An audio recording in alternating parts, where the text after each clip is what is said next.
Bienvenidos a nuestro curso La prueba en el sistema acusatorio. En la sesión de hoy vamos a hacer una introducción a nuestro curso, esto considerando que vamos a enfocarlo desde el punto de vista de la teoría argumentativa de la prueba. Efectivamente, la prueba puede ser enfocada desde distintos ángulos. En el problema probatorio, las concepciones de la prueba son variadas, son diferentes. Para algunos la prueba se concibe como un objeto, es prueba desde esa perspectiva el revólver con el cual se hicieron los disparos en el homicidio, o el puñal, ¿no? O el documento, materia de un delito contra la fe pública, etc., ¿no? Para otras concepciones la prueba no es el objeto, sino más bien la actividad procesal, la declaración testimonial, por ejemplo. Para otros, más bien, la prueba está vinculada a la convicción que estos medios causan en la mente del juzgador. Hay varias perspectivas al respecto. Sin embargo, nosotros vamos a partir de la noción de la prueba como actividad argumentativa, una concepción reciente y que se viene desarrollando fuertemente en los últimos tiempos bajo la influencia de importantes teóricos, entre ellos el profesor Daniel González Lagier. Desde esta perspectiva, cuando hablamos de la prueba, estamos hablando de un razonamiento probatorio, ¿no? Esto nos lleva a la necesidad de ocuparnos, en primer lugar, del tema del razonamiento. Y efectivamente podemos distinguir un razonamiento decisorio y un razonamiento justificatorio. El primero se ubica en el ámbito del contexto de descubrimiento de la decisión judicial y el segundo en el ámbito del contexto de justificación. Hablamos entonces de estos contextos de la decisión judicial. Obsérvense que tomamos como referencia la decisión judicial para efectos expositivos. Muy bien podríamos hablar de la decisión jurídica, porque también toman decisiones los fiscales, toman decisiones los abogados para su actividad de litigio. Enfocarnos en la decisión judicial simplemente es una cuestión de opción, pues diríamos, ¿no? Es la decisión jurídica por excelencia y de la cual de alguna manera van a depender las otras decisiones. Los abogados orientamos nuestra actividad de litigio hacia obtener decisiones judiciales favorables.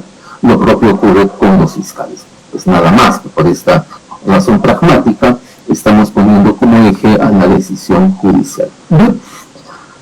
Enfocando entonces el tema dentro de estos parámetros, vamos a ver que en la actividad procesal del litigio, las partes, los litigantes, orientan teleológicamente su actividad. Vamos a hablar de una orientación teleológica de la litigación. Esta orientación teleológica, ¿qué significa? Significa que cuando las partes están en la actividad de litigio, lo que buscan es orientar toda su actividad hacia una obtención de una resolución favorable.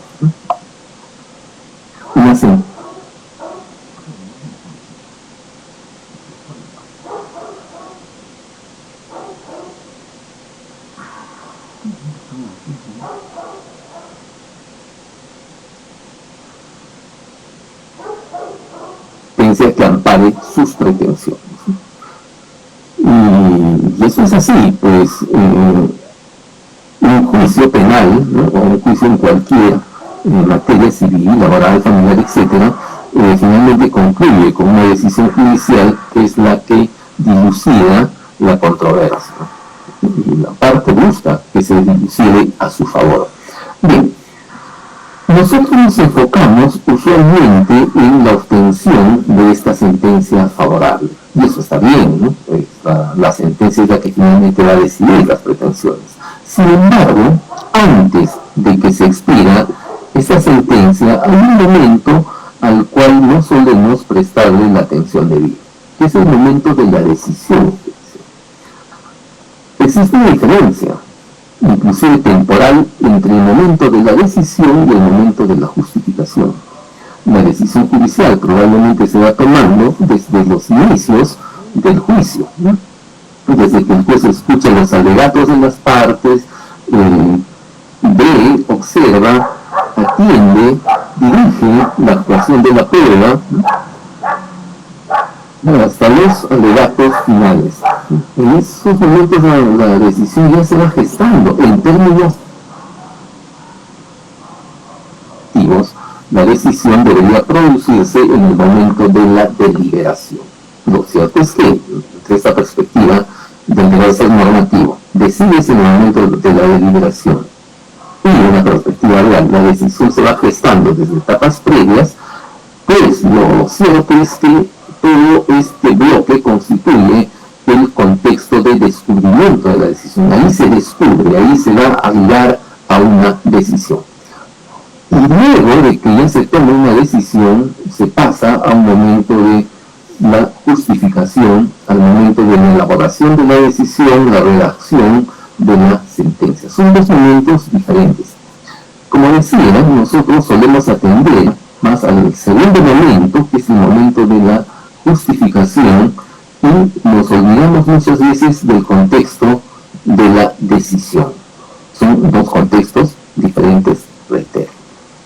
Vamos a empezar hablando del primer contexto, del contexto de la decisión o contexto de descubrimiento, que desde el punto de vista de la prueba podemos hablar de un razonamiento decisorio. En todo este tiempo donde se va gestando la decisión, pues se va razonando, ¿no?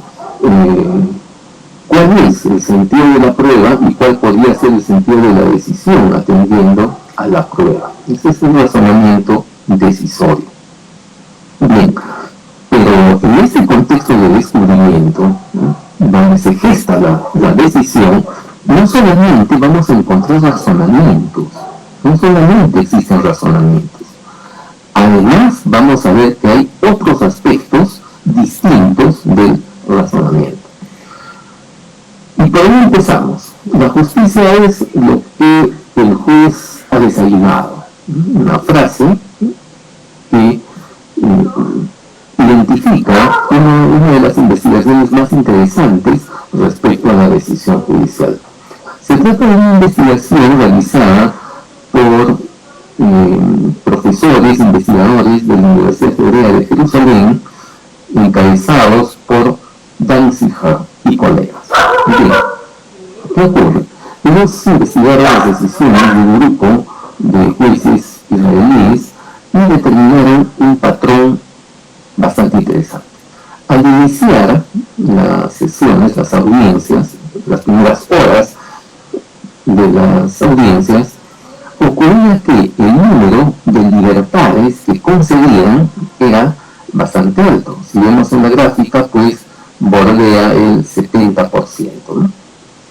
Pero conforme transcurría el tiempo, iban disminuyendo el número de libertades que se concedían, fíjense, sostenidamente, hasta llegar casi al nivel de cero en el momento previo al refrigerio. Refrigeraban, retornaban a sus labores luego de este descanso y se repetía el patrón. Empezaron a conceder un alto número de libertades y progresivamente, con el transcurso del tiempo, disminuía hasta llegar a cifras cercanas también a cero, ¿no?, antes del almuerzo. Luego del almuerzo, una vez más se repetía el patrón. ¿Qué ocurría acá? Es lo que explica que en las primeras horas o los primeros instantes de las audiencias se conceda un alto número de libertades y luego se disminuye progresivamente con el transcurso del tiempo. Seguramente esto no explica las razones justificatorias de las resoluciones. En las resoluciones seguramente se hacía referencia a los elementos de convicción, si se han superado los estándares probatorios, el grado de probabilidad de reincidencia, etcétera, etcétera, ¿no? es decir, las razones que se justificaban, pero nada de eso explica estos patrones. Lo que explica estos patrones son factores distintos de las razones justificatorias que aparecen en las resoluciones. Este patrón se explica por otras razones. Probablemente, y en esa línea apuntan las explicaciones, por el cansancio, el agotamiento mental que tenían estos magistrados con el transcurrir del tiempo. Estamos ya pensando entonces en la existencia de sesgos en las decisiones. Acá se habla de un sesgo del statu quo, es decir, se tiende a mantener las decisiones. Pero, ¿qué explica este sesgo del statu quo? Esto está vinculado ya con cómo funciona nuestro sistema cognitivo. El sistema cognitivo tiende, en principio, a mantener el statu quo. Para variar una situación dada, es necesario hacer un especial esfuerzo para mantener una situación, un pensamiento, una decisión, un estado mental. Para mantenerlo hay que hacer un esfuerzo. Pero para variar, ¿no?,